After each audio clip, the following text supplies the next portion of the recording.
राम राम। जय श्री कृष्ण। कहते कई बार इंसान को ऐसी ठोकर लगती है जो बुरी संगति में पड़ा होता है। जब ठोकर लगती है तो सीधी संगति में आ जाता है। जो भगवान को मानता नहीं वो भगवान के चरणों में प्रणाम करने लगता है। आमेर के राजा थे पृथ्वीराज।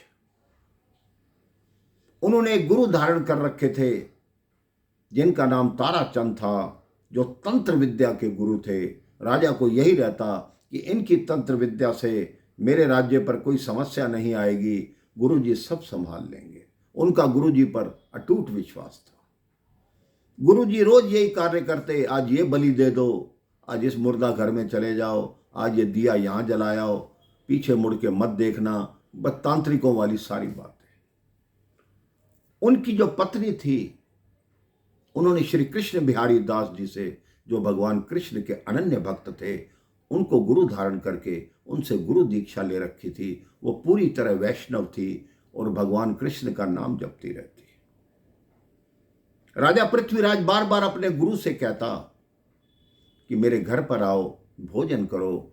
तो ताराचंद कहते मैं तुम्हारे घर नहीं आ सकता क्योंकि तुम्हारी पत्नी वैष्णव है, मेरा आना उसे स्वीकार नहीं होगा। यदि उसकी छाया मुझ पर पड़ गई तो मेरी शक्तियां समाप्त हो जाएंगी।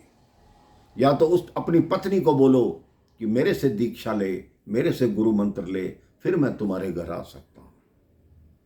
राजा पृथ्वीराज ने आकर अपनी पत्नी को कहा कि मेरे गुरुजी तुम्हें बुला रहे हैं, तुम्हें दीक्षा देना चाहते हैं। उनकी पत्नी ने कहा नहीं, मैं पहले से ही दीक्षित हूं, मेरे को पूरे मंत्र मेरे गुरुदेव ने दे रखे हैं, मैं ऐसा नहीं कर सकती। तो राजा ने कहा ठीक है, फिर तुम अकेली रहो, मैं गुरुजी के पास ही रहने जा रहा हूं। राजा महल छोड़कर चला गया। पहले कुछ दिन भोजन नहीं किया, फिर महल छोड़कर चला गया।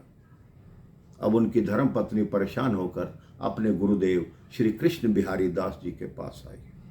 उनको कहा कि मेरा पति ऐसे ऐसे एक तांत्रिक के चक्कर में पड़ गया है, अब तो उसने घर भी छोड़ दिया, आप बताएं मैं क्या करूं, मैं अपना वैष्णव धर्म कैसे छोड़ सकती हूं।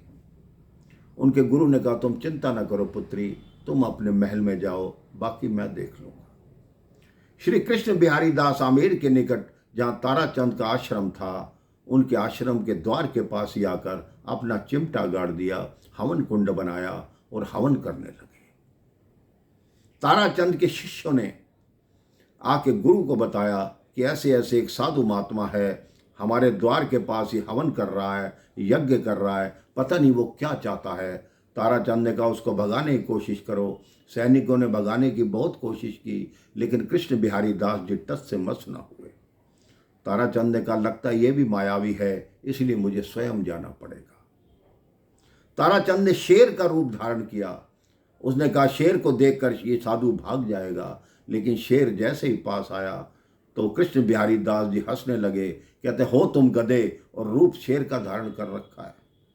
उन्होंने कहा तुम्हारा क्या मतलब, मैं कैसे गधा हूं। इतनी देर में ही कृष्ण बिहारी दास जी ने कमंडल से हाथ में जल लिया और उस पर छींटा मारा।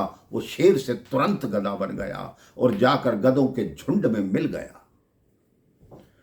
अब थोड़ी देर में महाराज पृथ्वीराज वहां पर आए। उन्होंने पूछा गुरुदेव कहाँ है, गुरुदेव कहाँ है, और ये साधु कौन है जो बाहर हवन कर रहा है। उन्होंने कहा पता नहीं, गुरुदेव इनके पास शेर बनकर आए थे, उसके बाद मिल नहीं रहे, पता नहीं कहाँ चले गए।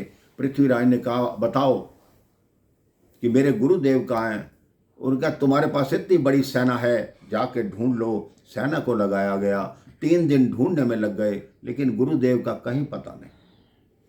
वो पृथ्वीराज हार के फिर उन गुरुदेव कृष्ण बिहारी दास जी के पास आया कि आप हाथ जोड़कर निवेदन है, मुझे मेरे गुरुदेव से मिला दो। कहता मैंने तुम्हारे गुरु को गधा बनाया है, गधों में जाके ढूंढो।